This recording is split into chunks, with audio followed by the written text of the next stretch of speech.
Mis flores favoritas son los pensamientos. Parecen delicadas y sin embargo pueden sobrevivir tanto a temperaturas elevadas como a heladas. Quizás sea porque los pensamientos no son lo que parecen. En cualquier caso, toda la información genética que requiere una planta para desarrollarse proviene de una diminuta y anodina semilla. Una cosita muy pequeña que sin tierra, agua y sol seguirá siendo casi imperceptible, pero que en las condiciones adecuadas completará su ciclo de vida con gran belleza, al menos en el caso de las flores de los pensamientos. ¿Por qué no hay flores que se llamen palabras o letras? Tal vez se deba a que los pensamientos en realidad aún no han nacido. Son como semillas y, dependiendo de las condiciones que los rodean, salen a la luz o no nacen nunca al mundo exterior. En cambio, las palabras significan pasar los pensamientos en potencia al acto. ¿Os imagináis un mundo en el que fuéramos capaces de ver u oír los pensamientos de los demás y que a su vez los demás conocieran los nuestros? A lo mejor la Torre de Babel era eso, un mundo en el que todos oían los pensamientos de los otros. Ya se acabaron. En la novela Anómala, las flores son muy importantes y en ella podemos leer los pensamientos de su protagonista, Magda, y de su alter ego disociado, también protagonista, y que da título al libro. Los pensamientos de esta joven hablan con dos voces distintas, y si fuese una flor, tendría al menos dos colores. De esta manera, Magda es el equilibrio entre el control y el descontrol, la necesidad y la independencia, la luz y la oscuridad, lo que se debe hacer y lo que se quiere hacer. Magda es misteriosa y sinuosa como un gato. Magda es transgresora. Magda es humana. Siento, en todas las acepciones del verbo sentir, que nuestra sociedad está tomando un camino peligroso hacia una personalidad psicopática. ¿Por qué digo esto? Porque parece que continuamente tengamos que estar tomando partido en situaciones que se nos plantean, que tengamos que elegir un bando continuamente, de una manera impulsiva, con el fin de obtener un reconocimiento inmediato de los integrantes de ese bando que hemos elegido, o un rechazo absoluto de los miembros del otro lado.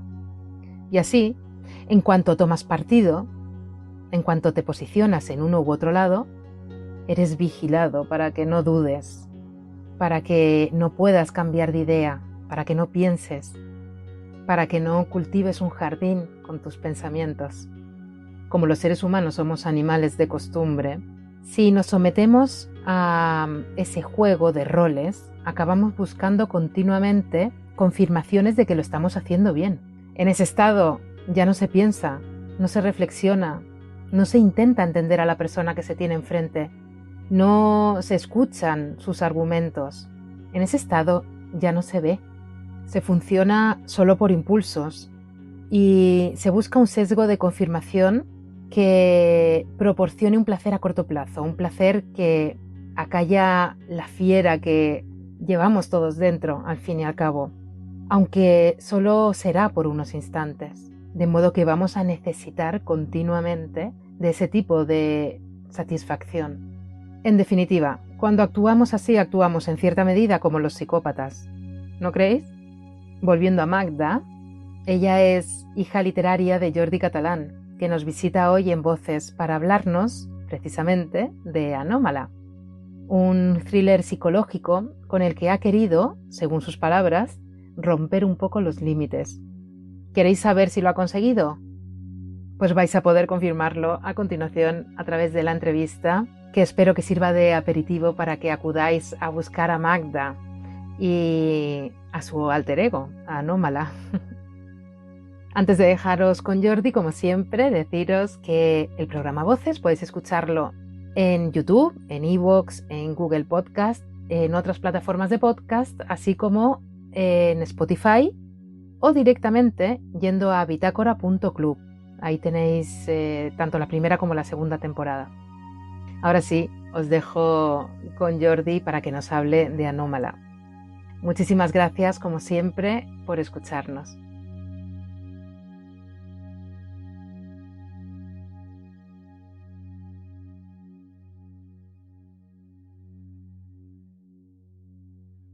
Hoy tenemos en Voces a un hombre en busca continua del equilibrio, bueno, él nos lo matizará, entre sus dos pasiones, grandes pasiones. Por un lado, la de la música y por otra, la escritura, que nació de las sombras, nos dice en su página web. Está con nosotros Jordi Catalán y nos va a hablar de Anómala, una novela intensa, un thriller psicológico, con una protagonista inusual y muy enigmática. Ahora hablaremos de Magda, que es su protagonista, y de Anómala con Jordi. Bienvenido, Jordi. Es un placer tenerte en Voces. Buenas tardes. Lo mismo digo, Lorena, tenía ganas, me apetecía. Desde que te descubrí en Instagram he visto lo que haces, cómo lo haces, la pasión que transmites, y dije, yo tengo que estar ahí sí o sí. Pues te estábamos esperando, bueno, yo hablo como si tuviese triple personalidad, pero te estaba esperando yo y seguro que mis oyentes van a disfrutar muchísimo. Genial. De Anómala. En la primera escena, dos gatos. Tenemos a Copérnico y a Galileo. ¿Sí? Y los sigue Magda.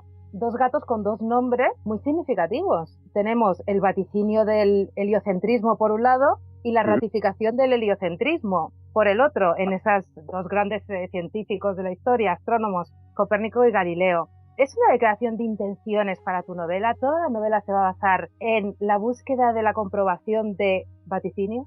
Bueno, yo creo que has dado un poco la clave, ¿no? En primer lugar, lo que quería era que Magda fuera diferente desde el primer minuto, ¿no? Y una chica que tiene dos gatos que se llaman de esa manera, pues ya creo que ya dice mucho, ¿no?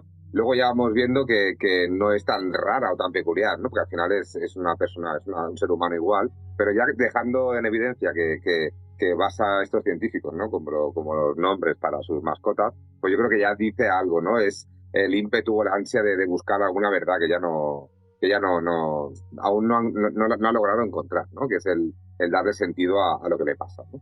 Porque Magda padece un trastorno, bueno, varios, pero el principal es un trastorno, un TOC, un trastorno obsesivo-compulsivo, y es fotógrafa. Y me ha gustado mucho esa profesión, creo que se adecua muy bien al personaje, porque si la fotografía disgrega la luz y la vida en momentos, y ella le da esa cohesión, es como una suerte de terapia para ella, donde encuentra también mucha paz, mucho equilibrio y mucho refugio.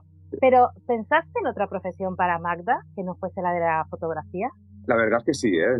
Tenía que darle algún tipo de trabajo, algún tipo de, no sé, doctrina o algo que matara el tiempo, ¿no? También partía con la base de que pese a su accidente, ¿no? Tienen la vida medio resuelta económicamente, pero claro, hay que seguir viviendo, ¿no? Y aunque tengas la casa pagada por algún tipo de indemnización, la vida continúa, los gastos te atrapan, ¿no? Entonces pensé en un trabajo que fuera autónoma, tal cual, ¿no? O sea, tenía que ser autónoma sí o sí, y me gustó el tema de la fotografía, porque lo que tú dices, ¿no? El tiempo que dedica, ¿no? A elegir, luego a editar, es una terapia para ella, ¿no? Y es donde realmente conecta y su alter ego la deja un poco tranquila, ¿no? De hecho, no sé si te has dado cuenta que es el punto en común en el que tanto Anómala como Magda dicen que eres buena chica en lo que haces, ¿no? O sea, creo que le gusta a las dos personalidades y esto era importante, y al final dije, pues sí, será fotógrafa. Porque, como bien dices, Magda tiene unas conversaciones muy interesantes con su alter ego. Para que nuestros oyentes se den cuenta de cómo se formula, tengo aquí un pequeño extracto de cómo funciona su mente. Hay unos cuantos.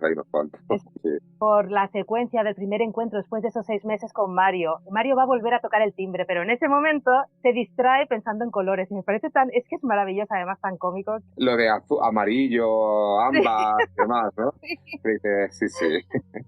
Esa es la tortura que ella arrastra, ¿no? En su cabeza, que estar siempre mandándose ejercicios o tareas que son absurdas, ¿no? Porque al final son absurdas, pero que tiene o siente obligada a responder, ¿no? Esto lo comenté con gente que tiene TOC, y de hecho hablé con una chica que entré en un foro de trastorners, que se llaman, y me comentaba eso, que cada día era una sorpresa salir a la calle porque su cabeza le mandaba había una que era muy curioso porque veía una portería, veía el número 8 y automáticamente tenía que multiplicarlo por ese número y así hasta que su cabeza la dejara tranquila, ¿no? Tú imagínate, 8 por 8 64, 64 por 64, estaban pendientes solo de esa operación. Claro, cuando la gente les preguntaba, perdona, estaban como oídos, ¿no? Porque estaban haciendo una multiplicación súper compleja en la cabeza porque se lo había mandado su mente, ¿no? O sea, Voy a pobrecitos, confesarte que yo cuando era pequeña sumaba las matrículas de los coches en los viajes con mi madre.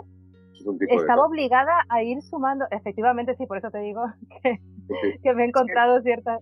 Yo creo Lorena, que todos tenemos un poco de toque, ¿eh? Yo creo que o tenemos desde las manías, estamos todos en una introducción y algunos despuntan más que otros, ¿no? Porque yo creo que las manías de me he dejado el gas encendido y tener que volver a casa las hemos sufrido todos, ¿no?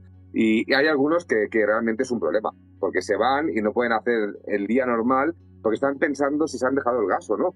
Y es un tormento, ¿no? Hay otros que dicen, bueno, es igual, que sea lo que sea, pero otros lo sufren.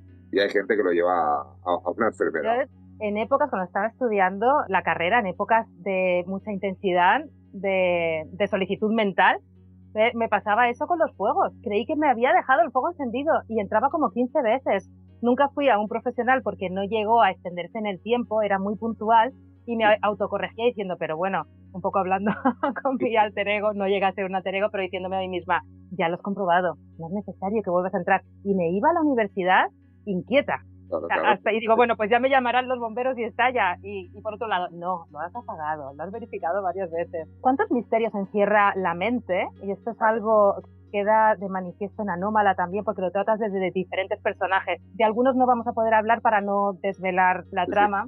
Pero efectivamente, como decías, ya he encontrado el párrafo, lo leeré porque es muy divertido para que vean nuestros oyentes cómo lo vas escribiendo. Esos trastornos y esos misterios de la mente nos afectan mucho cuando van acompañados de grandes traumas en la infancia, que es otro de los grandes temas de tu novela. Y si no son tratados adecuadamente, si no se ven adecuadamente, pues pueden llegar a crear adultos con esta especie de trastornos, dobles personalidades y psicopatías. Sí. Y la documentación que has hecho es muy amplia. Háblame un poquito antes de leer este pequeño párrafo de esa... Sabía que me metía en un jardín bastante extenso, ¿no? Porque al principio me tomé un poco a guasa, ¿no? Porque lo que quería era que la protagonista le pasara algo, ¿no? Fuera diferente. Y la primera opción fue un Tourette. Pero empecé a documentarme y vi que me metía en un terreno muy pantanoso, ¿no? Porque es complicado. Aparte que no le daría tampoco credibilidad, porque los que tienen Tourette bastante agravado no pueden ejercer incluso tareas normales, ¿no? Como por ejemplo ir a una boda a trabajar de fotógrafa, ¿no? Entonces ya me limitaba mucho. Y me surgió el TOC. Vi una película recientemente del TOC española y me hizo gracia e empaticé un montón con ellos. Porque, bueno, ya rápido empecé a indagar, ¿no? En el tema del trastorno obsesivo compulsivo y me hizo gracia y dije, bueno, ¿y si hago una novela chunga, ¿no? De un asesino chungo, pero con un toque que pueda equilibrar esto, ¿no? Y yo creo que Magda ha sabido hacerlo, ¿no? El problema es que cuando empiezas a documentarte te das cuenta de que un TOC, cuando ya tiene un límite bastante importante, ya deriva a bipolaridad, ¿no? Ya tiene otro tipo de... Y ahí, claro, hay que ser más riguroso, hay que documentarse. He hablado con psicólogos, he hablado con psiquiatras por tema de tratamiento y más que nada para tener unas pautas. Y luego, sobre todo, lo que más me gusta a mí, ¿no? En tema de psicología, es trabajar en el eneagrama, ¿no? O sea, yo soy un adicto al eneagrama de la personalidad y eso me ha funcionado muy bien. Yo creo que al final Magda ha empatizado con la gente porque está trabajado desde el eneagrama, ¿no? Yo puedo saber cómo va a actuar una persona número 2, como es Magda, ¿no? Cómo va a reaccionar, cómo se va a tomar según qué cosas. Y por eso hay gente que dice, si yo soy un poco así, ¿no? Como ella, no, ya no solo en el tema de tener un alter ego, ¿no? Sino en la reacción esta que tiene cómica, ¿no? No sé, su espontaneidad, ¿no? También todo esto al final está trabajado, ¿no? Hay curro de psicología. Muchísimo. También justifica el éxito de tus personajes, ¿no? Que todo el mundo los siente como muy corpóreos, como muy reales, porque están muy bien trabajados y no con grandes descripciones, sino a través de sus actos. Eso lo vamos a ver un poquito más adelante con respecto a Mario y a Raúl, que también son personajes muy, muy interesantes. El pequeño extracto, para que nuestros oyentes sepan cómo has escrito y descrito ese alter ego, esas conversaciones locas que tiene. Dice, al llegar a casa, Magda se derrumbó a llorar en el sofá y mientras acariciaba a los gatos, trató de distraer su mente con cualquier cosa. Ámbar, amarillo, azul, menudo gilipollas. Magda, no pienses así. Arena, aguamarina, azul. Te lo estás inventando, eso no son colores, es un capullo. Menos mal que ya no forma parte de mi vida. Anaranjado, eso es trampa, chica. Así no se puede jugar. Si quieres, voy a lo fácil. Azul turquesa, azul verdoso, azul. Sí, claro, amarillo limón, no te jode, puta. Bueno, paso de él, ya pensaré qué voy a hacer. Y en medio de esa pataleta caótica de pensamiento colorado, sonó el timbre de su vivienda, que era Mario, que venía a verla. Es muy, muy divertido y está salpicado en momentos además muy álgidos, que rompen un poco ese... vuelven a atraer la atención del lector. Por si te habías acostumbrado a un tono y a un momento, de repente le cambias rotundamente. Sí. Eso es muy interesante. Yo siempre lo digo, ¿no? This is Magda, ¿no? Ella es así y ella... Hay momentos en la trama que saca su humor, este ácido, ¿no? Y lo que hace es que lo pone a todos en su sitio, ¿no? Porque le da igual si habla con un inspector, como si un comisario, le da igual, ¿no? Ella no entiende de nada. Ya vemos también, ya veremos, ¿no? La pasión que tiene oculta, ¿no? Cuando sale por las noches, ¿no? Eso también viene de relatos, ¿no? De que son impulsos, no conoce como, no es una persona normal, ¿no? En el desarrollo, en las relaciones sociales, ¿no? O sea, ella se mueve por impulsos. Y si tiene que decir cualquier barbaridad, no iba a decirlo su alter ego, claro, su alter ego es peor todavía, ¿no? Que está ahí todo el rato con la No tiene puntita, filtro. no tiene filtro. Absolutamente. Mario, que es su ex, es la persona que iba a tocar al timbre en ese momento justo, es subinspector del área de investigación criminal, que es la expareja, y la describe como una droga que no supo controlar o gestionar hasta que llegó Astrid. Y hay algo que haces que es jugar a los contrapuestos y a ese espejo, ¿no? A esa realidad del espejo de los personajes. Uno de los episodios acaba con Astrid en una bañera para relajarse después de una discusión con Mario, escuchando a Sade. Sí. Y el siguiente episodio empieza con Magda escuchando a Björk. Ahí tienes quiénes Bueno, son estas dos mujeres o qué tipo de mujeres son. Es maravilloso y a través de la música. la música es importante para mi vida desde que soy pequeñito, ¿no? Y yo creo que al final siempre va a haber algo de algún toque, alguna carencia. Es que siempre va a estar importante, es muy importante para mí la música, ¿no? De hecho, aquí hay una banda sonora, hay una canción muy importante que todo el rato se repite, hay ciertos detalles como lo que comentas, ¿no? ¿Qué tipo de música escucha ella? ¿Qué tipo de música escucha Astrid? Creo que la música siempre va a estar en todos los libros que he hecho, siempre ha destacado porque me siento obligado, ¿no? O sea, me siento obligado para ella, ¿no? Porque al final es como si fuera mi otro amor, ¿no? Mi otra pasión y le debo al menos el homenaje, ¿no? Que salga. Mario es una persona que también se encuentra en lucha consigo mismo en cierta medida, porque él responde a lo que la gente espera de él, pero tiene una Ducati. Es como estar en lucha constantemente entre lo políticamente correcto y sus rasgos de salvaje o de apasionado. Se enamoró de Magda, pero está controlándose en todo momento y está un poco perdido. Quizás esté tan perdido como Magda.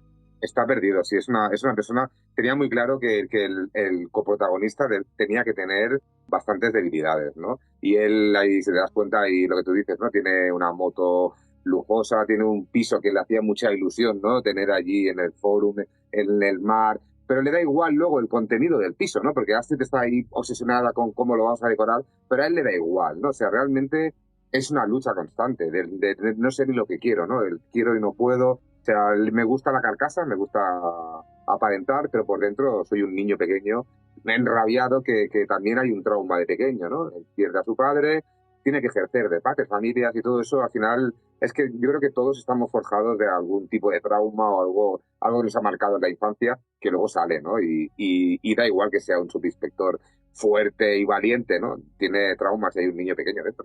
Totalmente. Y su compañero, que es Raúl Vela, se acerca a Magda de otra manera, a través de la curiosidad. Le suscita muchísima curiosidad de esa mujer, cierto morbo, porque bueno, como bien has anunciado al principio, Magda es felina. Es una mujer muy atractiva, con un cuerpo cuidado y una mente cultivada, que es algo que le atrae mucho a Raúl cuando conoce su casa, cuando llega a su casa y dice, aparte de lo que se ve, es una mujer cultivada por las lecturas que tiene, ¿no? De psicología, de astronomía.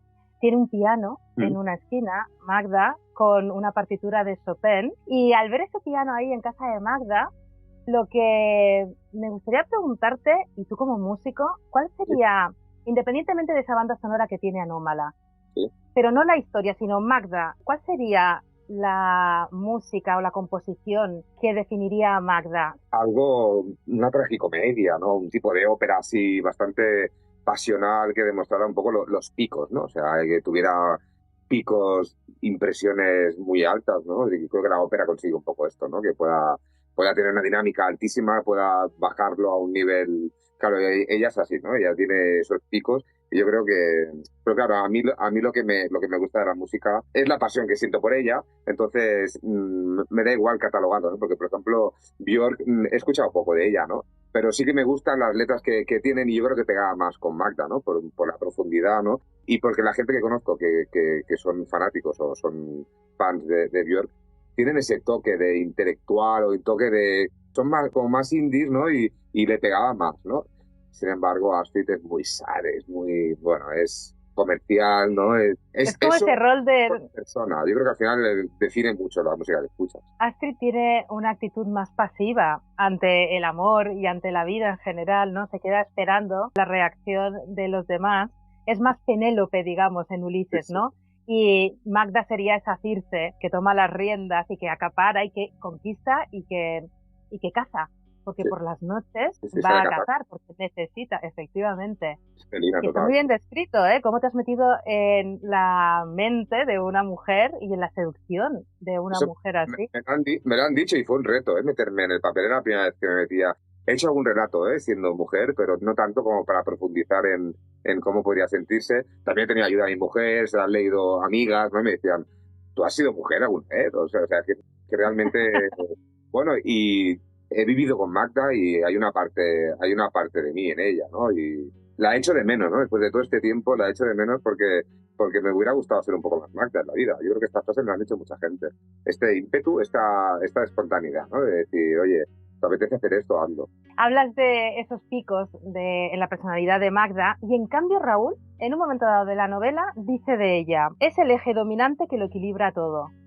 Sorprendente, ¿verdad? ¿Cómo puede ser una persona que es prácticamente bipolar, que se exalta y de repente se hunde en el agujero más negro y más profundo, que Sí. sea un eje equilibrante?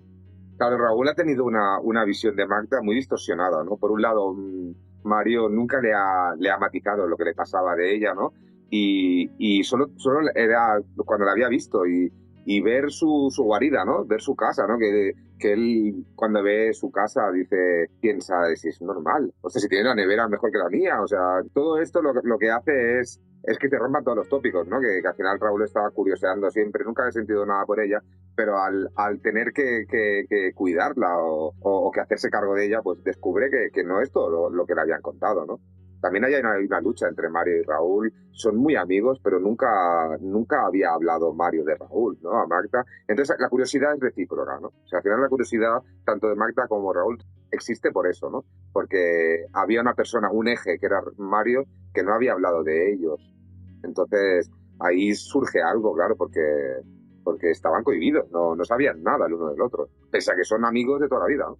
Exactamente, habían girado en torno Sí, a ese Mario solar sí, que los atraía en cierta medida, sí, pero que si no te das cuenta acabas quemándote por ese reflejo. claro. Para oponer o para ver las diferencias de actitud entre Mario y su compañero y Raúl, hay un pasaje, llegan a la primera escena del crimen que describes, y el cómo se comportan define muchísimo el cómo son. Por eso te decía que no describes puntillosamente cómo era cada personaje, sino que lo haces a través de los hechos, demostrando a medida que van avanzando. Mm. Dices, para Raúl, llegar a una nueva escena del crimen era uno de los momentos más inquietos de su trabajo. La ansiedad y el estrés que le provocaba ver a un cuerpo al que le han arrebatado la vida violentamente lo mantenía en un estado de alerta constante. Él lo llamaba la línea de no retorno, como cuando los pilotos levantan el morro del avión para sustentarse en el aire.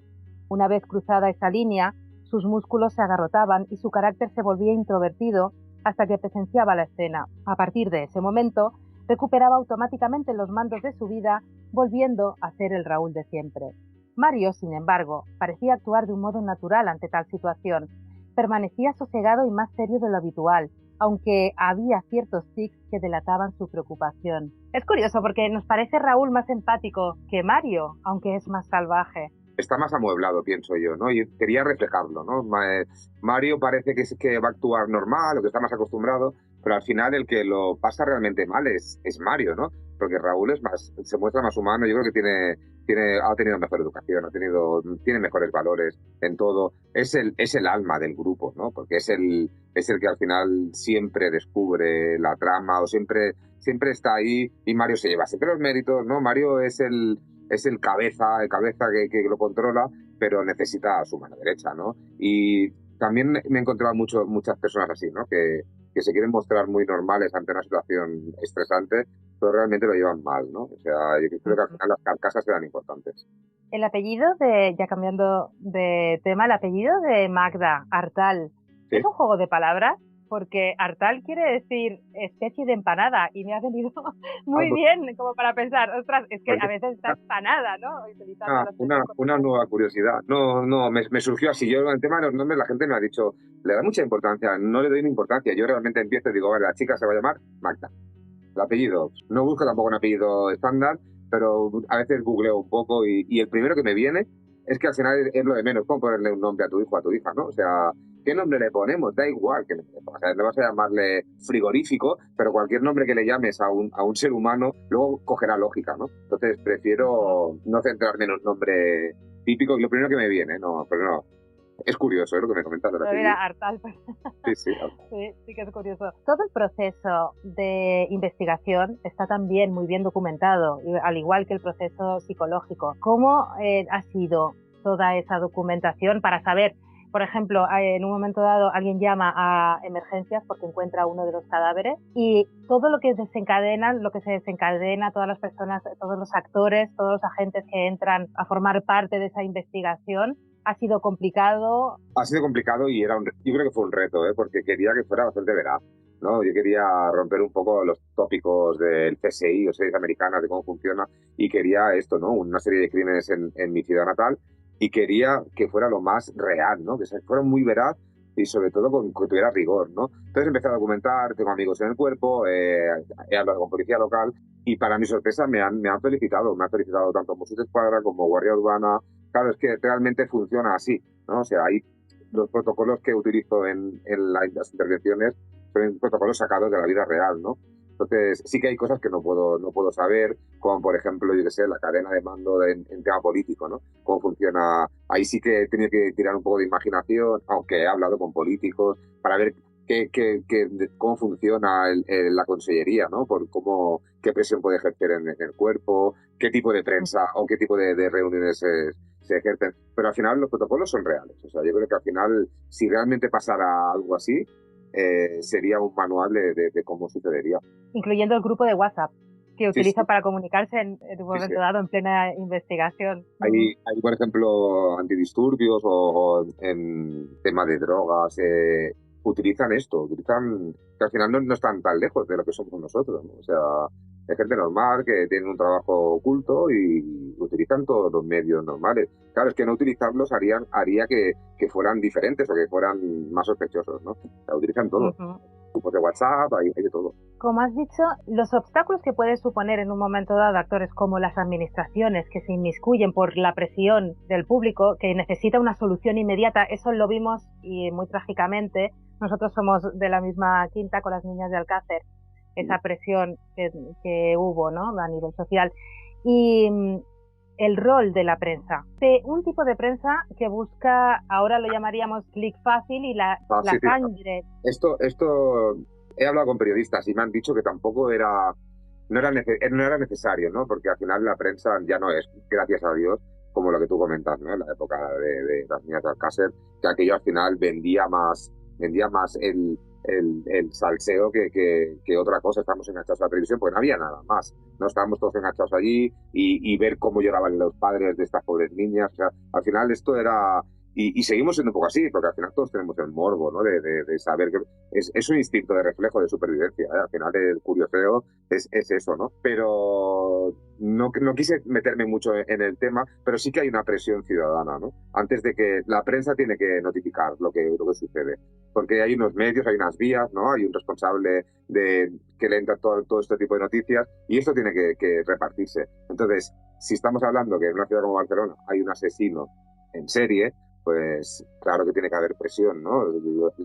La prensa no es que aplauda que haya un asesino en serie, pero tiene que notificarlo, ¿no? Y sabe que esto va a mover mucha, ya no digo periódicos, porque antiguamente se vendían periódicos, ¿no? Pero sí que va a mover mucha red, mucha página web, y al final hay una presión, claro que tiene presión. Lo que no sé si no estoy seguro si el conseller es la persona adecuada como para apretar a un comisario, ¿no? De una comisaría. Dependerá también de los casos. Desde luego sí que podría ser factible que fuese así. En Anómala hay un psicópata. No vamos a desvelar mucho porque es muy interesante ir descubriendo su personalidad a través de las páginas, cómo describes las escenas del crimen, cómo mueren esas mujeres y dónde han sido captadas por esta persona que salía a cazar. Algo muy interesante es esa comprensión que Magda tiene hacia este asesino, porque hay un punto convergente en ellos. Sí, sí. Y si te das cuenta, Raúl rápidamente se da cuenta de que hay un héroe y hay un asesino y hay una heroína, ¿no? Al final es como si fuera un cómic, ¿no? Que también sale, ¿no? El tema del cómic, ¿no? Hay un bueno y hay un malo, ¿no? Y los dos tienen sus problemas psicológicos y los dos tienen hasta incluso empatía porque llega un momento que se pueden llegar a comprender. Se me ha criticado mucho en lecturas conjuntas de que cómo podría ser que alguien empatizara con un monstruo, ¿no? Y ¿por qué no? ¿Por qué no, no? O sea, los monstruos también son seres humanos que son víctimas de algo que les ha pasado en la vida. Nadie nace monstruo, ¿no? O sea, nadie nace siendo un psicópata o un asesino, ¿no? Todo esto se va desarrollando de los 0 a 5 años. Ahí hay unos primeros cimientos de personalidad y luego a partir de ahí los traumas que se puedan generar gracias, entre comillas, a los progenitores, ¿no? Porque al final la gran mayoría de monstruos que hay en la historia han tenido una infancia cruda y la culpa es de los papis, ¿no? Entonces, hay una serie que me gustó mucho, que la utilicé para documentarme, que era Mindhunter, ¿no? Que es cuando el FBI se da cuenta de que, bueno, sí, cazamos asesinos, los encerramos, los metemos en la silla eléctrica o les metemos la jeringuilla y nos los cargamos y así vuelta a empezar otro bucle. Y hay un momento que dicen, bueno, vamos a frenar, ¿no? Vamos a averiguar qué les pasa. ¿Por qué son así, no? Pues al final estamos en una sociedad en que encarcelamos a los malos y estamos todo el rato igual, no vamos a averiguar cuál es el problema, ¿no? Y el 90% de los casos era que habían tenido una infancia mala y los padres eran los culpables. Entonces, ¿por qué no empatizar? En ocasiones creo que somos, y yo me incluyo, muy hipócritas ante las cosas que leemos o vemos o escuchamos, ¿no? Decir, no, ¿cómo es posible? Sí. Incluso llegar a empatizar con ese asesino, que es un asesino, y acaba con la vida de personas inocentes. De la misma manera, utilizas el sexo en Anómala, que también está muy presente tanto en ese momento, esa necesidad de ir a cazar y controlar una situación de Magda, como medio de comunicación, como vía de escape. Tienes un momento muy escandaloso, que no quiero desvelar, pero que Magda se masturba en un momento dado, teniendo una conversación con alguien, y el cerebro quiere censurarla, y dices, pero ¿cómo puedes hacer esto? ¿Sabes con quién estás hablando y en qué momento lo estás haciendo? Y no lo puede evitar. Bueno, es que al final quería un poco eso, quería romper un poco todos los límites, ¿no? Y me lo han comentado en lecturas poco te han dicho, es que claro, es que has cruzado una línea allí que está muy bien que lo pudiera haber hecho en otra circunstancia, pero no en ese momento y en ese determinado, y con ese tipo de persona, ¿no? Bueno, repito, ¿y por qué no, no? O sea, claro, al final Magda es un poco de impulsos, ¿no? Y a la que empatiza rápidamente le sale su necesidad. Quizá nosotros le demos, la gente, no me gusta llamar a la gente normal, porque la gente no somos normales, ¿no? Pero los que no tenemos una apatía, ¿no? Algún tipo de trastorno, todo esto lo tratamos de la manera, ¿no? Hay una actividad social, hay un filtreo, hay una charla, hay una conversación, hay un agrado, hay una empatía, y todo esto puede, al final, se nos ha educado así, ¿no? Podríamos ir a tomar algo, ir a cenar, ¿no? O incluso tener una segunda cita para valorar la primera, y al final sí que puede surgir el sexo. Pero Magda no lo entiende así. Claro, Magda rápidamente, si empatiza con alguien, ya le sale su instinto, que todos arrastramos dentro y muchos vamos con 7 carcasas cuando al final estamos pensando lo mismo que Magda, ¿no? Pues decimos, pues me gustaría tener sexo con esta persona, ¿sabes? ¿Por qué no? Pero es que ella no tiene estas capas, ¿no? Entonces, por eso quería que fuera tan espontánea. Pero por eso te digo que nos escandaliza, pero que es fundamental para que Anómala sea la novela que acaba siendo y que te impregne de esa manera. Al final, esos momentos, esos límites que transgredes, nos dan esa visión de Magda como fotografías y reconstruimos su personalidad gracias a ellas. Por eso son tan importantes. A mí me han encantado y me encanta que haya escritores que vayan más allá y que se planteen cosas políticamente incorrectas, si lo queremos llamar, o que nos esperan, ¿no? Que nos sorprendan todo el rato. Has hablado del villano y de la heroína, aunque es una antiheroína, Magda. ¿Te has propuesto en algún momento hacer un cómic de Anómala? Porque sería maravilloso. Tiene todas las características para convertirse en un buen cómic, además, con una antiheroína maravillosa para eso. Me lo han preguntado, y la verdad es que no me lo he planteado. Sí que hubo un momento cuando surgió el tema del cómic que ya dije ahí, estoy viendo hasta merchandising, ¿no? Estoy viendo ahí incluso los fotogramas, ¿no? Pero no tanto como cómic, ¿no? Porque creo que el cómic hay que ilustrarlo muy bien, hay que saber lo que haces. Pero bueno, a ver, yo estoy abierto siempre a todo, ¿eh? Incluso hay unos días, y esto te lo voy a decir aquí en primicia, llevo unos días que me está rascando un poco la curiosidad o las ganas de hacer el otro lado. Ya tenemos Anómala, ¿no? ¿Y por qué no hacemos el otro lado, ¿no? Que sería Marlon, ¿no? O sea, pero no desde visto desde el personaje, sino como su alter ego, ¿no? Igual que le pasa a Anómala, ¿no? No quería continuar Magda, ¿no? O sea, no quería continuar Anómala porque era autoconclusiva, ¿no? Pero sí que como que de la genial crítica que ha tenido, la parte así más les ha faltado el quiero saber más sobre Marlon, ¿no? Entonces, eso está aquí, que no quiere decir que lo vaya a hacer, pero bueno, pero es importante que esté en mi cabeza, a lo mejor. Pues francamente, ahora que lo dices, sería verdaderamente, eso sí que sería transgresor completamente. Espero que lo escribas, porque es el tipo de literatura que ve. Sí, Mi lado oscuro es muy el tipo oscuro, de... ¿eh? Con Magda Muy oscuro. será muy oscuro, será meterme en la caverna de Platón a discutir con demonios, ¿no? Eso sería muy complicado, pero bueno, nunca se voy a decir que no. Bueno, El Exorcista, por ejemplo, si hablamos de posesiones y de demonios, se entiende mejor entendiendo a Pazuzu, Sí, claro. ese demonio que la posee. Por lo tanto, hay que adentrarse en ese yacimiento arqueológico de donde sale. La importancia de las vivencias en la infancia, como hemos dicho, es fundamental y es muy importante. Y tú, hay algo que, a modo un poco, quizá yo lo he visto así, pero tú me dirás si estoy equivocado o no, como de crítica social o de poner un poquito las cosas en su sitio de lo que puede sufrir un hombre a la hora de separarse. Le pasa a Raúl, lo tiene muy presente con su separación y con su hijo Oriol. Y parece que hoy en día también nos enfocamos que es necesario, que todos lo sabemos en la mujer, pero también no debemos olvidarnos en el hombre y este proceso, en el proceso de separación, pues al final pierden todos y hay que proteger al niño. Sí. Al final, Anómala está cargado un poquito de pequeños homenajes a muchísima gente, ¿no? Partiendo, por ejemplo, los queridos abuelitos de Blanes existieron. Ese accidente existió, esto es real. El accidente de tren es real. Hay muchos homenajes ahí que me han ido viniendo que he querido hacer un pequeño homenaje, ¿no? La canción también es un homenaje a una persona que conocí que al final se acabó quitando la vida hace muchísimos años. O sea, son pequeños premios que yo me hago a mí mismo en forma de homenaje.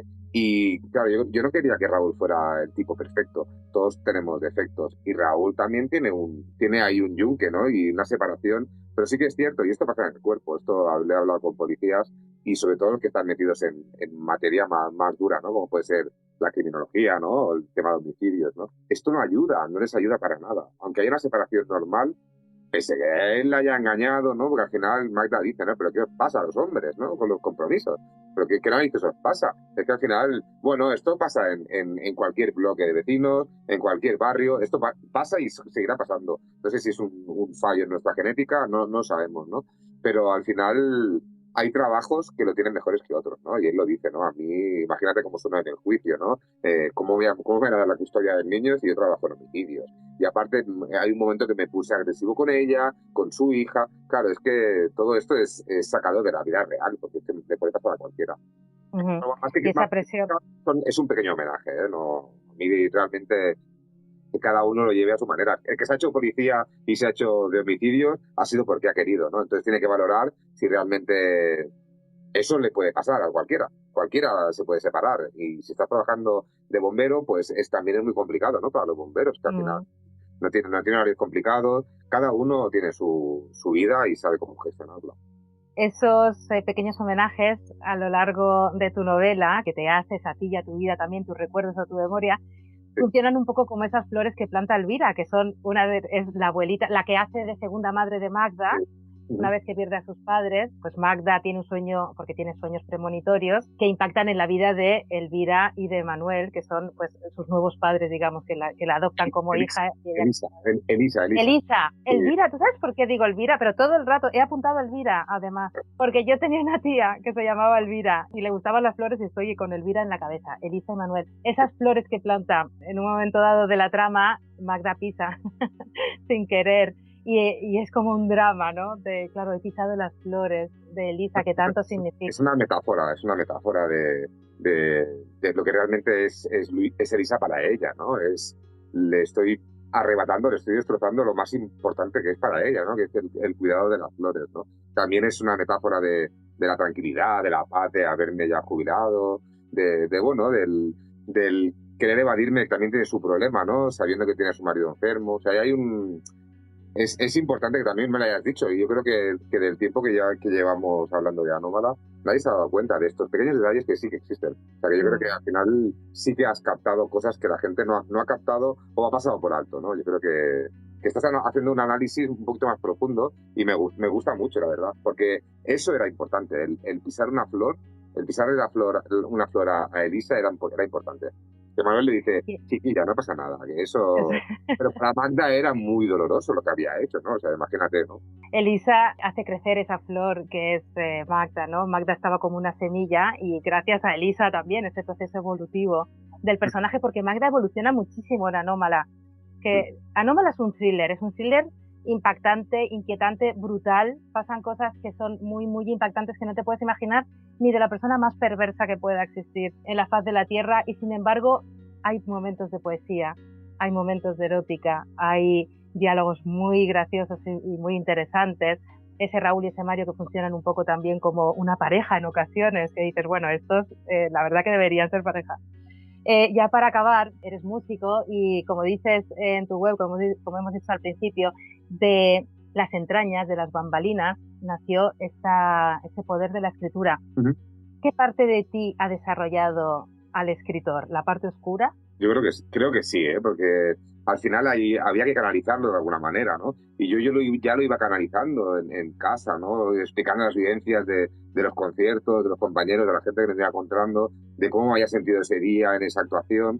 Y todo eso lo empecé a escribir y yo necesitaba, ¿no? Canalizarlo de alguna manera, pero no sabía que iba a ser escritor, ni muchísimo menos. O sea, al final todo empieza por imitación, porque un amigo un día publica un libro y yo dije, ala, pues yo hice una biografía del grupo, mi propio grupo no sabía que había escrito sobre esto, sigo teniendo amistades con ellos después de 25 años, se han leído esto después y claro, han dicho, hemos vuelto a vivir lo que sentimos en el pasado con el grupo, ¿no?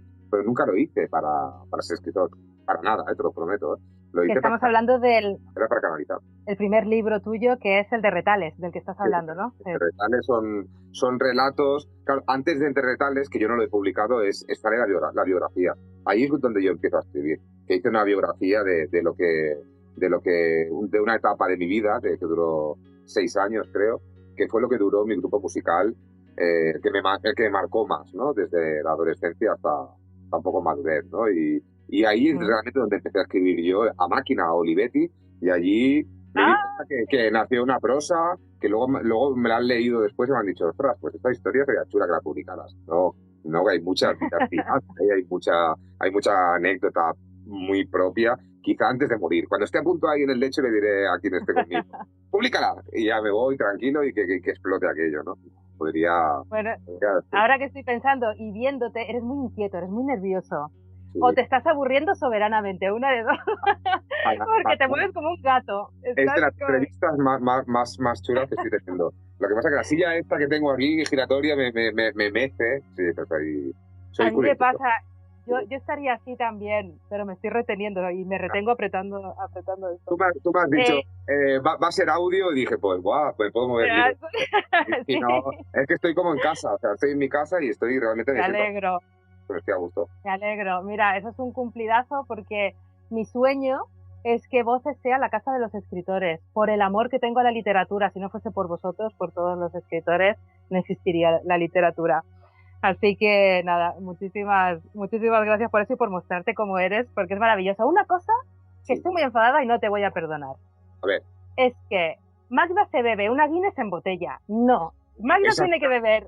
Perdona que te interrumpa, esa fue la primera crítica de la primera lectura conjunta, y de hecho se creó un hashtag que es a tu salud, Magda. Y tú no sabes la de cervezas Guinness que me han enviado por WhatsApp, por Instagram, por Facebook, ¿sabes? Se sirve en vaso. Claro, eso está corregido desde, hablamos de la primera edición, ¿no? Eso está corregido, creo que fue el primer error que se corrigió, ¿no? Ya eso ya lo aprendí. Fue un lapsus, pero es que hay muchos lapsus que te has dado cuenta. Hay muchísimos lapsus, muchos, ¿eh? O sea, hay detalles que hay gente que lo ha visto y otros que no. Ahí, Bueno, eso, que cada argonauta se claro, sumerja y vaya sacándolos, porque también forma parte del encanto sí, sí, de no, no, una novela. La perfección es contraria al bien. sí, Las cosas que seducen son las imperfectas. La perfección no seduce. y esos errores me han hecho también aprender y mejorar la segunda edición. Hay mucha catalanada, hay algunas Bueno, frases sí, conexas. Bueno, todo esto se ha corregido ya, gracias a Dios. iba a preguntarte si escribías en catalán en No, principio, porque el vamos anem per feina, ¿no? El eh, vamos por faena que aparece. picamos, o el picamos, ¿no? El picamos a la puerta, o lo dejó en la pica, hay mucha catalanada, pero innata, ¿no? De la manera de hablar aquí. Soy bilingüe, hablo las dos tal cual. Quizá pienso más en castellano, porque es mi lengua materna, ¿no? Pero sí que hay catalanadas, aunque hay gente aquí que no hable catalán, hay catalanadas. Hay gente que utiliza catalanadas sin ser realmente catalano parlantes, ¿no? Entonces, Mm. eso a mí me lo han dicho mucha gente, pero es curioso, o Bueno, sea, eso sí, es una riqueza. Yo sí, como amante de la lingüística y de los idiomas, para mí eso es una riqueza bárbara y me encantan esos cruces entre lenguas, por supuesto que sí. Acabas de publicar un libro, Jordi, con respecto a Anómala. ¿Qué te ha aportado tu último libro? Háblanos un poquito de él y ya te libero para que mira, sigas con tu eh, vida. cuando entrábamos en pandemia, tenía ya la idea, ¿no? Me gustó la experiencia que tuve, ¿no? Con Anómala, ¿no? Porque era la primera vez que entraba en un thriller, ¿no? Había coqueteado un poco con el tema del thriller en algún relato, pero con Anómala fue una experiencia, ¿no? La documentación, la trama, los giros. Me lo pasé bien, ¿no? Sufrí también, porque tengo que decir que sufrí, pero me lo pasé bien. Entonces empecé a pensar una idea, de hecho empecé 4 capítulos, pero vino la paternidad. Vino la paternidad de una niña preciosa, y no sé por qué me ha nacido una preocupación, que es su futuro, ¿no? Y me ha nacido una inquietud, que es qué le va a pasar, ¿no? Cuando sea una mujercita. Y aquí viene un poco el tema de la violencia de género, ¿no? Y dije, yo me iré, yo me moriré, pero tengo que dejar algo, tengo que dejar un legado, tengo que dejar un mensaje, ¿no? Y hay una crítica a la violencia de género. Y aquí nace, te lo enseño aquí, que no se puede ver, aquí nace el símbolo Malin. Descubrí el símbolo el símbolo Malin, que es un símbolo nórdico, que es parecido al infinito, ¿vale? Pero hay una flecha, ¿no? Si puedes ver, es muy similar al Sí, infinito, hacia pero arriba, tiene sí, una atraviesa el flecha, infinito. y lo que viene a decirte es que no te quedes en un bucle, en un trauma, ¿no? Siempre hay una salida. Y que te tomes también el tiempo que necesites para poder superarlo, ¿vale? Y habrá un momento en el que tú estés preparado, en el que tú puedas salir de ese trauma. Siempre hay una salida, ¿no? O sea, y en el tema de violencia de género era importante, porque es que, aunque estemos en el siglo XXI y ya vamos a acabar con el patriarcado y todo esto, siguen habiendo violaciones, siguen habiendo asesinatos, sigue habiendo una... No quiero tampoco matizar en qué tipo de sexo, ¿no? Porque al final está todo esto muy... Bueno, hay mucha polémica, ¿no? Por el tema de la violencia de género. Pero ahí están las cifras, ¿no? Las violaciones que hay cada año. Y me preocupa, como padre ya me preocupa saber qué mundo se va a encontrar mi hija, ¿no? Entonces, es un thriller, porque es un thriller en toda regla, hay mucho misterio, pero bueno, es una relación de una pareja, de qué le pasa a una pareja para que acabe siendo tóxica, o para que acabe, bueno, sin hacer ningún spoiler, ¿eh? empieza violando a su novia, ¿no? O sea, empieza con una violación. Y luego también me dice, ¿y por qué no podríamos hacer también el inicio, ¿no? O sea, ¿y si mezclamos la línea de tiempo desde que la viola con otra línea de tiempo desde que se enamora de él, ¿no? O sea, claro, hay unos sentimientos encontrados muy, muy lindos, Ujú. ¿no? Y es un poco el símbolo este, ¿no? Porque al final todo tiene una lógica cuando llegas al final, es un bucle que podrías volver al principio, pues claro, la línea temporal, por un lado, nace desde que la viola hasta que se resuelve todo, y por otro lado empieza desde que ella conoce lo conoce a él hasta que lo viola. O sea, Mm. y se van mezclando constantemente este tipo de... Esto era una crítica para mucha gente que decía, pero ¿cómo ha podido acabar con un tío así? Pero no se dio cuenta que era un manipulador, pero ¿cómo le ha pasado esto a mi prima? Pero es que a cualquiera nos puede pasar, ¿no? Y esto era lo que quería hacer. Y ha sido por la paternidad, y espero retomar el thriller que tenía a medias, pero bueno, ha Pues mira salido así. que, pues mira qué bonito. De una semilla se Sí, convirtió en una persona que es tu hija y se ha sí, convertido en un libro, que es el sí. símbolo de Malin. Te voy a mostrar, si me permites, Sí, sí, claro. cómo empieza. Empieza a candela, la luz más bonita de mi vida. Ay, se llama Candela. Sí, es la luz, ¿no? Y quiero que tengas el mensaje, ¿no? Ya será un día mayor, será adolescente, dirá qué pelmazo es mi padre, pero eso quedará ahí para siempre. De todas las oscuridades, la mayor luz son siempre los niños y por eso hay que protegerlos y está bien abordar todo este tipo de situaciones, que tengan herramientas para afrontarlo, para estar alerta también, porque como tú dices, nos puede pasar a todos y esas preguntas de cómo le ha podido pasar a fulanita, no, a todos, a la mujer más fuerte, al hombre más fuerte, Igual. a todo el mundo, exactamente. De hecho, Oye, Jordi, la protagonista, ya termina el protagonista, no, no, es una escritora de éxito. Claro, él es un tipo de extra radio con un montón de problemas de la infancia y ella es una persona exitosa, ¿no? O sea, quería dejar muy claro que le puede pasar desde una persona normal y corriente hasta una persona fuerte y que tenga curtida de éxitos, ¿no? O sea, al final a cualquiera nos puede pasar. una cosa es lo que proyectamos o lo que la gente ve de nosotros y otra cosa es realmente lo que somos y a los miedos, a las carencias, a todo lo que nos afectamos en nuestra vida. Tal cual. Efectivamente. Oye, qué placer, Jordi. Me ha encantado hablar Y a contigo. ti, Muchísimas gracias por haber aquí, venido a Voces. No me has defraudado en absoluto. Ya guay. esperaba que fuese así, pero ha sido muchísimo mejor.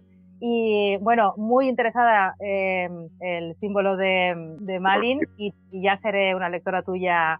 Si sigues en la línea de Magda y mejorando, pues ya me tienes a mí. Espero que le encante a nuestros oyentes, que les haya gustado mucho conocerte así, tal cual eres, con esos rasgos de Magda que tienes por ahí también, ¿eh? Que algo tienes.